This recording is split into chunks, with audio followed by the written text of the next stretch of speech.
Shanti. Awakening with Brahma Kumari इसमें आज फिर आप सबका बहुत बहुत स्वागत करते हैं। कहा जाता है कि भारत जो है वो त्योहारों का देश है। लगभग हर महीने या कहें तो 15 दिन में एक बार ज़रूर कोई ना कोई त्योहार या उत्सव उल्लास का अवसर आता है, जिसमें हम सब मिलके परिवार के लोग या सारे लोग आसपास के इकट्ठे होके उस पर्व को सेलिब्रेट करते हैं। अभी पिछले दिनों हमने महाशिवरात्रि के पर्व को सेलिब्रेट किया और इस परिवार के का जो एक हमारा अवेकनिंग का जो परिवार है, इसके माध्यम से भी आज हम आपको होली की शुभकामनाएं देते हैं। होली यानी रंगों का त्योहार। फागुन के इस मौसम में जिस तरह से अबीर उड़ता है, जिस तरह से पानी से, फूलों से जो खेला जाता है, जो खेला जाता था पहले, थोड़ा सा परिवर्तन आया है, लेकिन वो कहीं ना कहीं हर्ष उल्लास का एक एहसास देता है। अवेकनिंग विद ब्रह्मा कुमारी इसमें अपने सभी दर्शकों को भी हम होली की ढेरों शुभकामनाएं देते हैं, लेकिन हर बार की तरह हम बात यही करते हैं कि हर त्योहार, हर पर्व को सही भावना से मनाएं। क्या है उसका सिग्निफिकेंस, क्योंकि कहीं ना कहीं हर त्यौहार के पीछे एक स्पिरिचुअल, एक आध्यात्मिक एस्पेक्ट है। तो आज उसी को तलाशते हैं, जानने की कोशिश करते हैं कि रंग क्यों लगाना है, कौन सा रंग चढ़ेगा और होली का क्या महत्व है। इस पर बातचीत करने के लिए हमारा बहुत बड़ा सौभाग्य, हमारे साथ बहुत सीनियर ब्रह्मा कुमारी सिस्टर चक्रधारी बहन हमारे साथ हैं। हम उनसे बातचीत का सिलसिला शुरू करते हैं। आपका बहुत बहुत स्वागत है। ओम शांति। अच्छा। आपको भी बहुत बहुत शुभकामनाएं होली की। और आज इस मंच के माध्यम से हम चाहेंगे कि जो ज्ञान हमें मिला है और जिस तरह से परमात्मा का ये ज्ञान हमें जीवन के हर एस्पेक्ट में एक मार्गदर्शन देता है, तो हर पर्व से जुड़ी हुई भी कोई ना कोई ऐसी आध्यात्मिक ज़रूर एस्पेक्ट रहता है। तो चक्रधरी बहन, क्या है ऐसा एस्पेक्ट, होली क्यों मनाते हैं? सर्वप्रथम तो मैं सबको शुभकामनाएं देना चाहूँगी और आपको भी देना चाहूँगी, जी। क्योंकि भारत, जैसे कि आपने कहा ही है, ये त्योहारों का देश है। 365 दिन हैं और 366 ही त्यौहार होंगे। इनसे बिल्कुल। कम त्यौहार नहीं होंगे। लेकिन भारत के जितने भी त्यौहार हैं, महानता उनकी ये है कि वे आध्यात्मिकता को लिए हुए हैं। और आध्यात्मिकता के आधार से अगर हम किसी त्योहार को मनाते हैं तो मैं समझती हूँ उसका आनंद कुछ निराला ही होगा, कुछ अलौकिक ही आनंद होगा। जैसे कि आपने मेरे से पूछा इस त्योहार के विषय में, हमारे भारत के जो भी त्योहार हैं कुछ श्रृंखलाबद्ध हैं। जैसे कुछ समय पूर्व अभी महाशिवरात्रि पर्व मनाया और अभी हम होली मना रहे हैं और होली के पश्चात हम रक्षाबंधन का पर्व मनाएंगे। शिव को कल्याणकारी कहा गया है। अवश्य कल्याणकारी का इस धरा पर आना उसी क्षण होता है जिस समय इस धरा पर प्राणी मात्र का कल्याण किसी मानव के द्वारा नहीं हो सकता है। ये होली एक साधारण उत्सव नहीं है, ये बड़ा महान उत्सव है, बहुत श्रेष्ठ उत्सव है। और जो भी भारत के त्योहार महान त्योहार हैं, मैं ऐसा कहूँगी महान त्योहारों में से ये भी कोई कम महानता को लिए हुए नहीं। बिल्कुल, और बिल्कुल सही सिग्निफिकेंस के साथ लेके बहुत सुंदर आपने बात की चक्रधरी बहन की। परमात्मा शिव के आने की, उनकी जयंती को हमने अभी अभी सेलिब्रेट किया है। अभी उसी खुशी में ही है कि उन्होंने हमें अपने संग का रंग भी दिया और होली का ये त्यौहार आया है। आपने कहा कि कल्याण का रंग जो है वो हम सब पर चढ़ना ज़रूरी है, हमारे सबके जीवन में चढ़ेगा। जैसे आपने पहले ये स्पष्ट किया और मैं ये स्पष्ट करना चाहूँगी कि फागुन मास के पूर्णिमा के दिन विशेष रूप से होली के उत्सव में प्रथम होलिका जलाई जाती है। और फागुन मास की पूर्णिमा का दिन साल का अंतिम दिन कहलाता है, देसी साल का ये अंतिम दिवस कहलाता है। और उस दिन होली को जलाया जाता है और होलिका जलाने के पश्चात दूसरे दिन होलिका रंगों से खेली जाती है, मनाया जाता है।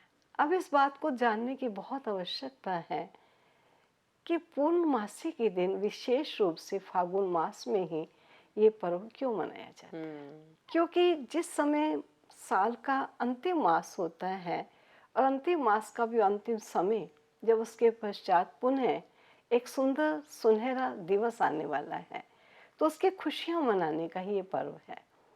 और ये खुशियाँ हमारे जीवन को खुशनुमा बना देती हैं। परंतु आज कुछ विचार करने की बातें हैं कि केवल मात्र रंग से खेल लेना ही खुशी मनाना नहीं होगा। इसके साथ साथ इसके आध्यात्मिक पहलू को जान लेने से हमारी खुशी स्थायी बन सकती है।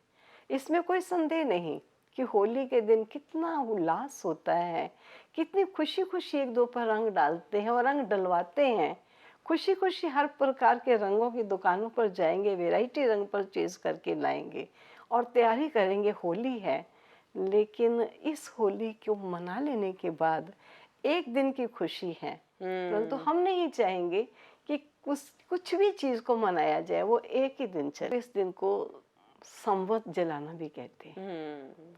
वास्तव में देखा जाए तो ये त्योहार जब शुभ आरंभ जब इसका हुआ, उस समय परमपिता परमात्मा ने जो हमको स्पष्ट किया कि जब कलयुगी अंधकार की रात्रि मैं उस समय सृष्टि पर आता हूँ और सभी मानव मात्र उस समय मनोस्थिति में परेशान होने के कारण, जब मनुष्य स्वयं परेशान होता है तो कुछ न कुछ रूप से दूसरों को परेशान करता भी है। और मानव के मन के अंदर एक दो के प्रति जो स्मृतियां हैं, जो याददाश्त है, कुछ कटु स्मृतियां आ जाती हैं और वो कड़वी कड़वी यादें मनुष्य को चैन में नहीं रहने देती हैं। वास्तव में इस पर्व को मनाने से पूर्व जो रात्रि को प्रथम होलिका दहन की जाती है, और आप देखिए होलिका दहन में वैसे तो लकड़ी सुंदर खरीद के ला सकते हैं और जला सकते हैं, लेकिन बहुत दिन पूर्व ही झाड़ियाँ और इकट्ठी कर दी जाती है। और हाँ। ऐसी झाड़ियाँ कंकरदार और जिसमें कांटे लगे हुए हैं, इधर उधर से इकट्ठी करके सब इकट्ठी करते चले जाते हैं। और विशेष रूप से गोबर भी उस दिन उसमें डालते हैं और वो भी जलाते हैं। और केवल जलाते ही नहीं, संध्या के समय आप देखिए वहाँ माताएं आएंगी, होलिका का पूजन करेंगी और पूजन के समय इस प्रकार की गोल गोल गोबर के साथ एक उपले की रोटी से बनाई होती है, या कोई लोग कोकी भी बनाते हैं और उसके बीच में धागा डाल देते हैं और उपले उपले की जो बनाते हैं रोटी, उसके बीच में एक बांस की एक डोरी डाल देते हैं और वो उस डोरी उसमें नहीं जलती है, लेकिन वो उपला जल जाता है। ठीक इसी प्रकार कोकी जल जाएगी, रस्सी नहीं जलेगी, वो धागा रस्सा नहीं जलता है। और जब पूजा भी करते हैं तो एक समय था कि वेदों के मंत्र कि राक्षस का स्वाहा हो रहा है, राक्षस का अंत हो रहा है, वेदों के वो मंत्र उच्चारण किए जाते थे और फिर होलिका जलाई जाती थी और उसके पश्चात मनाई जाती थी। आज इस बात को जानने की बहुत ज़रूरत है कि केवल मात्र गोबर को जला लेना या कांटेदार झाड़ियों को जला लेने से हम होली कैसे मनाएंगे। परंतु ये यादगार त्योहार है कि हमारे मन में बसे हुए कुछ इस प्रकार के कटु स्मृतियाँ, किसी के कटु व्यवहार की स्मृतियाँ, किसी के कटु बोल की स्मृतियाँ, कुछ इस प्रकार के मनुष्य के हमारे साथ व्यवहार हो चुके होते हैं जिन स्मृतियों को हम भूल नहीं पाते हैं और सदा दुख देती रहती हैं। इन सब चीज़ों को इकट्ठा कर लीजिए, ये साल का अंतिम समय है, आज इनको स्वाहा कर दीजिए और कल मंगल मिलन मनाएंगे और रंग एक दो पर डालेंगे। ये उत्सव वास्तव में देखा जाए तो हमारे जीवन की कटु स्मृतियों को स्वाहा करने का उत्सव। जब तक मेरे मन में कटु स्मृतियां होंगी, दुख देने वाले विचार होंगे, दुख देने वाले प्राणी मात्र के स्वभाव होंगे, तो सेकंड डे अगर मैं होली मनाऊंगी भी सही तो मैं वो खुशी से नहीं मनाऊंगी।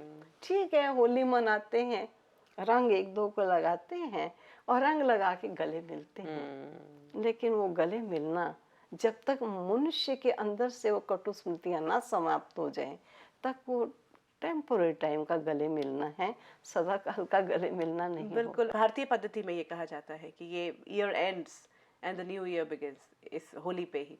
तो उसमें हमने ये होलिका दहन की जो बात कर रहे हैं, तो आपको बिल्कुल सारी चीज़ों को लेट गो करते हुए वो उसमें डाल देना है और फिर मधुर मिलन जो होगा, जो होली का जो रंग की बात है। इसमें मैं आपको एक बात और बता देना चाहती हूँ पहले, क्योंकि ये केवल मात्र पुराना वर्ष जाना और नया वर्ष ही आना नहीं, जिसका मैंने आपको बताया शिवरात्रि के पर्व से संबंधित जुड़ा हुआ ये पर्व है। इसलिए रात्रि केवल मात्र हद की एक रात की बात भी नहीं है, ये पूरे कलयुग की अज्ञानता में जीवन के उस चरण की बात है जब संसार का वो चरण चल रहा था, वो चारों युगों का अंतिम चरण था, जिसको घोर अंधकार की रात्रि कहेंगे, और जिसके पश्चात पुनः सवेरा आने वाला है। अब ये पुराना हिसाब किताब सब समाप्त करके नए सवेरे के लिए हमको तैयार होना है, इसलिए अपने मन को बिल्कुल स्वच्छ करना होगा। जब तक मन नहीं स्वच्छ, तब तक ना बोल स्वच्छ हो सकता है, ना कर्म सुंदर हो सकते हैं। ये मन की स्वच्छता की बहुत आवश्यकता है। अब हम आते हैं रंगों की बात करने। कौन सा रंग है ऐसा जो मेरे साथ, जो परमानेंट चढ़ जाए मुझ पे? ये सुंदर है, होली में खुशी मनाने के लिए, टेम्पररी खुशी मनाने के लिए हम रंगों से होली खेलते हैं, लेकिन ज्ञान को भी रंग कहा जाता है। ज्ञान को अंजन भी कहा जाता है, ज्ञान को अमृत भी कहा जाता है। आप विचार कीजिए, जिस समय मन से कटु स्मृतियां निकालने की कोशिश हम करते हैं, ये कोशिश हमारी स्वयं की नहीं हो सकती है। जब हम ज्ञान के रंग में रंग जाते हैं और ज्ञान के सागर जो स्वयं सर्वशक्तिवान है, जब उस परमात्मा की याद के रंग में रंग जाते हैं, क्योंकि उनका संग भी तो सुंदर रंग देता है, उस रंग में रंग कर जो हमारे जीवन में पुरातन रंग, जो हमारे जीवन को विशैला और कालिमा दिए हुए होता है, वो रंग सभी समाप्त कर दिए जाते हैं और समाप्त तो हो ही जाते हैं। इस प्रकार हम जब होली खेलते हैं, तो होली में परमात्मा हम बच्चों से एक ही आग्रह करते हैं, बच्चे अब तुझे जो रंग की होली खेलता है ठीक है, थोड़ी खुशी मनाने के लिए खेल लो, लेकिन तुझे अब होली बनना होगा। क्योंकि होली इंग्लिश का एक शब्द है जिसमें होली को हम पवित्र बनना भी कहेंगे। प्योर। और होली तभी हम खेल सकते हैं जब हम होली कर ले। जो कुछ हो गया सो हो गया, होली। पास्ट इज पास्ट, बीते को अब चितवो नहीं। जब तक हम बीती को मन में बनाए रखेंगे, हम खुशी नहीं मना सकते। इसलिए होली। और तीसरी बात है होली, प्रभु अब मैं तेरी होली।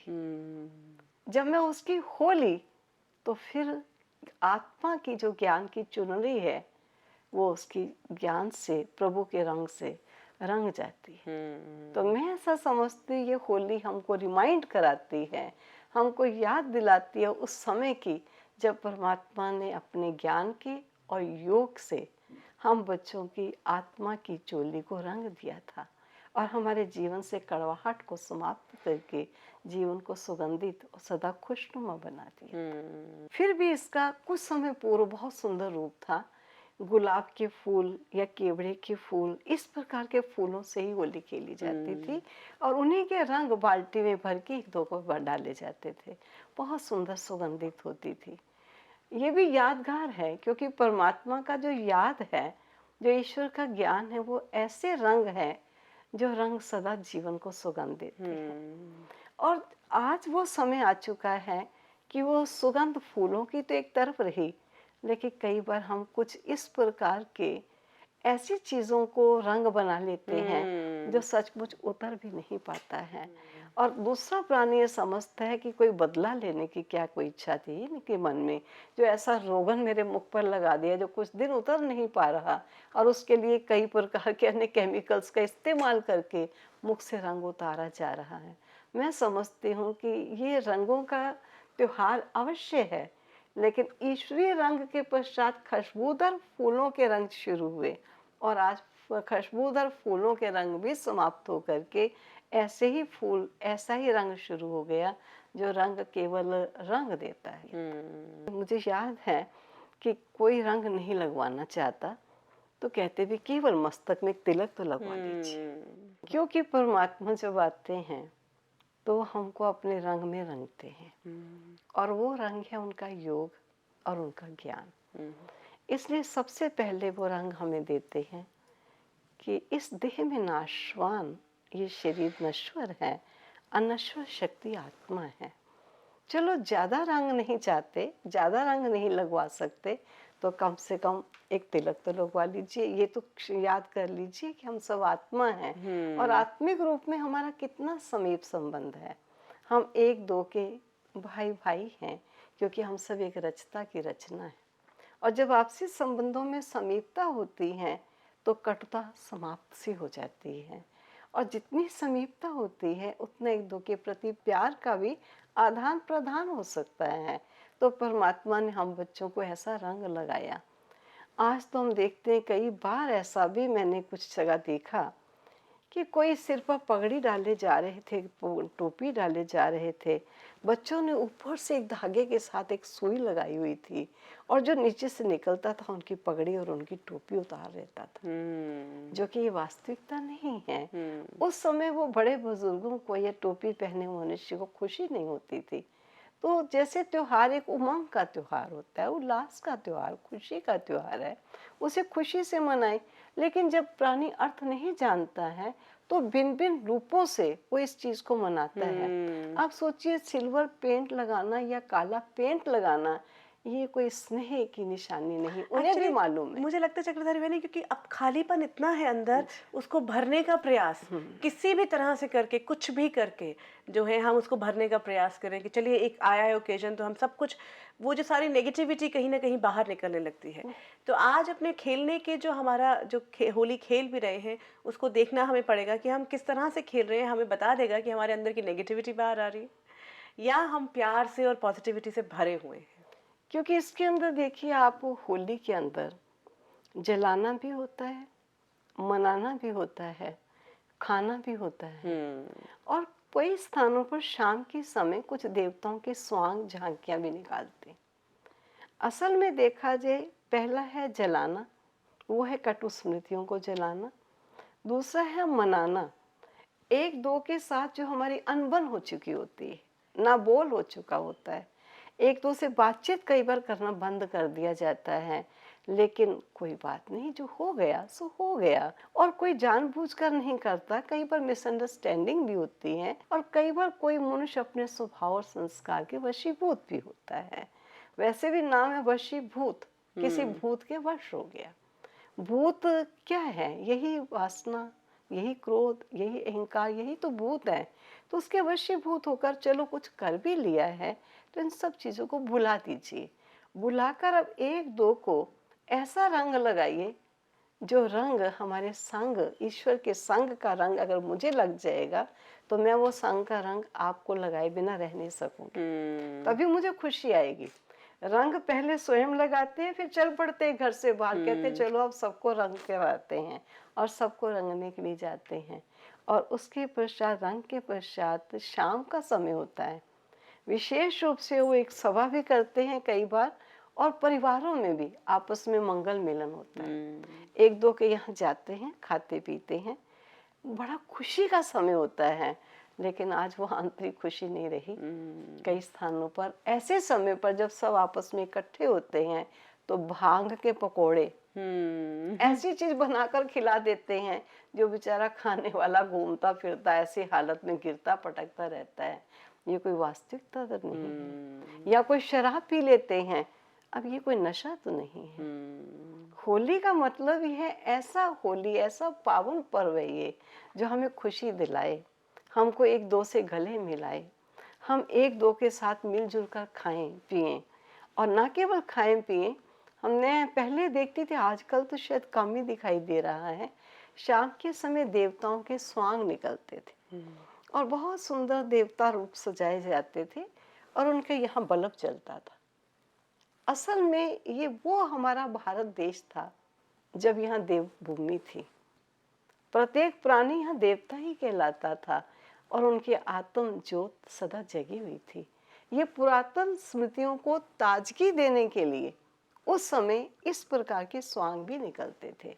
और आज वो समय है कि हम उस समय को ताजगी ही देने का टेम्पोररी स्वांग ना निकालें, लेकिन हम अपने जीवन को इतना दिव्य बना लें जो एक दो को देखते हुए भी उनको मेरे संग का रंग लगे और उस संग के रंग में ईश्वर का रंग उन पर ऐसा चढ़ जाए कि वो रंग कभी उतरे नहीं। बहुत सुंदर, बहुत सुंदर आपने बात कही चक्रधारी बहन की। आज पूरा जो हमने बात की है होली को एक सही परिप्रेक्ष्य में देखने की, कि बात हम कहते आ रहे हैं हमेशा से ही कि भारतीय हर त्योहार जो है वो अध्यात्म की पृष्ठभूमि पर है, लेकिन उसको सही कहीं ना कहीं हम ज्ञान को भूलते जा रहे हैं। हम मनाने में भी कहीं ना कहीं खुद अपने आप को भरना चाह रहे हैं, क्योंकि ज़िंदगी भर का इतना खालीपन होता है। मुझे लगता है ओके, एक छुट्टी है, इसको सेलिब्रेट करना है, but celebrate with real understanding, नहीं, दैट इज कितनी मोर प्रसिद्ध इम्पोर्टेंट। है। आप देखिए बरसाना की होली, वृंदा मथुरा की होली कितनी प्रसिद्ध होली है कि भगवान ने गोपियों से होली खेली। ठीक है, उन्होंने रंग डाला भी है, फूल डाले भी हैं, लेकिन ईश्वर ने जो होली खेली वो रंगों की होली मात्र नहीं थी। उनकी जो होली थी वो उनके संग के रंग की होली थी।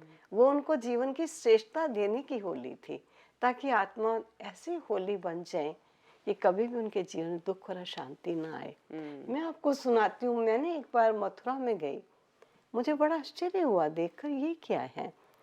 तो माताएं पुरुषों के पीछे डंडा लिए भाग रही हैं। बरसाने की होली के लिए भी कहते हैं और ऐसे। कई बार मैंने मथुरा में देखा, और कभी रस्से को ऐसा डंडा सा बनाया हुआ और इतनी बुरी तरह मार रहे पीट थे, रही हैं। तो ऐसा लगता है कि ये त्योहार मनाना शायद ना रहकर कहीं जीवन का बदला निकालना तो नहीं आ जाता है कुछ के मन में, क्योंकि रूप बिगड़ जाता है। बिल्कुल, ये बहुत ज़रूरी है। बहुत बहुत आज बहुत अच्छा लगा हम, क्योंकि अब हमने ये प्रयास है हमारा कि क्योंकि ये परिवार है, तो परिवार में हम बहुत सारे क्वेश्चंस होते हैं कि जब भी पर्व आता है तो बच्चे ज़रूर सवाल पूछते हैं कि हम क्यों मना रहे हैं, क्योंकि यही जिज्ञासा सच्चाई की तरफ लेकर जा सकती है। तो उसी जिज्ञासा को लेकर हम सही थॉट्स के साथ, क्योंकि जैसे हमने शिवरात्रि के समय भी कहा था कि थॉट्स हमारे सही होंगे, हमने कार्य सभी वही करने हैं, हमने पूजा उसी तरह से करनी है, लेकिन अगर हमारा जो पूरा का पूरा क्लैरिटी और वाइब्रेशंस क्लियर रहेंगे तो हम उसको ज़्यादा सार्थकता उसकी बनी रहेगी। आज की इस पूरी बातचीत के लिए आपको बहुत बहुत धन्यवाद। एक बार फिर ज्ञान का रंग आपने हमारे साथ शेयर किया, परमात्मा का वो संग जो हमें, जिसका रंग हमें, ना सिर्फ हमें बल्कि हमारे आसपास जितने लोग हैं उनको चढ़ना चाहिए। आपका बहुत बहुत धन्यवाद। ओम शांति। कौन से Om Shanti Om. I'm a peaceful soul. Om Shanti Om. To watch Peace of Mind channel videos on YouTube, subscribe us on youtube.com/tvpeaceofmind. Just a click for a peaceful life.